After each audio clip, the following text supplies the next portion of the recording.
ಮಾಡಿದ್ದೇನಂತೆ. ಇವರ ಆಟ ಎಲ್ಲ ಇವತ್ತೇ ನಿಲ್ಲಬೇಕು. ಇದು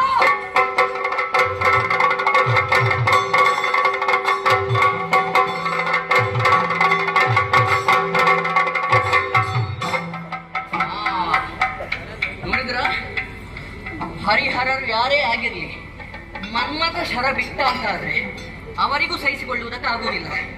ನೋಡಿದ್ರ, ಈಗ ಅಪ್ಪ ಮಗಳಲ್ಲಿ ಏನೋ ಒಂದು ವ್ಯತ್ಯಾಸ ಕಾಣುತ್ತಾ ಉಂಟು. ಇನ್ನು ಸ್ವಲ್ಪ ಹೊತ್ತಾಗಲಿ ಬಹಳಷ್ಟು ಕಾಣ್ತದೆ.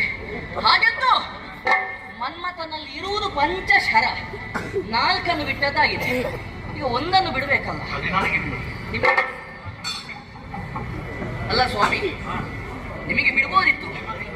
ಆದ್ರೆ ನೀವು ಯೋಚನೆ ಮಾಡಿದ್ದೀರಾ ನಿಮಗೆ ಬಿಟ್ಟು ಬಹಳಷ್ಟು ಸಮಯ ಆಗಿದೆ ಅಂತ? ಈಗ ಬಿಟ್ಟದಲ್ಲ, ನಾನು ಯಾವತ್ತೂ ಬಿಟ್ಟಿದ್ದೇನೆ. ಮತ್ತೆ ಬಿಡ್ಬೇಕು, ನಿಮಗೆ ಬಿಡುವ ಪ್ರಾಯವೇನು ಅದನ್ನು ಆಲೋಚನೆ ಮಾಡಬೇಕಿತ್ತು. ಬಿಡೆ.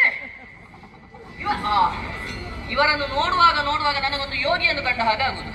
ಇವರ ಮೇಲೆ ಒಂದು ಬಾಣ ಪ್ರಯೋಗ ಮಾಡಲಿಕ್ಕೆ ಮನಸ್ಸಾಗುವುದಿಲ್ಲ. ಹಾಗೆ ಇವರಿಗೆ ಯಾರಿಗಾದ್ರೂ ಮಾಡೋಣವೇ?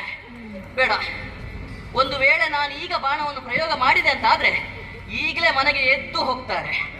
ಅವರು ಎದ್ದು ಹೋದ್ರಂತಾದ್ರೆ ಇಲ್ಲಿ ಆಗುವುದನ್ನು ನೋಡುವುದು ಯಾರು? ನಮಗೆ ನೋಡುವವರು ಇರುವ ಕಾರಣವೇ ನಾವು ಇಷ್ಟು ಮಾಡುವುದು. ಯಾರು ಇಲ್ಲ ಅಂತಾದ್ರೆ ಯಾರಿಗಾಗಿ? ಹಾಗಾಗಬಾರದು. ಒಂದು ಉಪಾಯ. ಈಗ ಇವರಿಬ್ಬರ ಸರಸ ಸಲ್ಲಾಪಕ್ಕೆ ಪೂರಕವಾಗಿ ಈ ವಾತಾವರಣ ಸೃಷ್ಟಿಯಾಗಬೇಕು. ಅದಕ್ಕಾಗಿ ಒಂದು ಪ್ರಕೃತಿ. ನೋಡಿ, ಇಲ್ಲಿಯವರೆಗೆ ಆಯ್ತಲ್ಲ, ಅದು ಆಟ ಅಲ್ಲ. ಈಗ ಆಟ ಇನ್ನು ಆರಂಭ, ಕಥೆ ಇನ್ನು ಆರಂಭ ಆಗ್ತದೆ. ಎಲ್ಲರೂ ನೋಡಿ.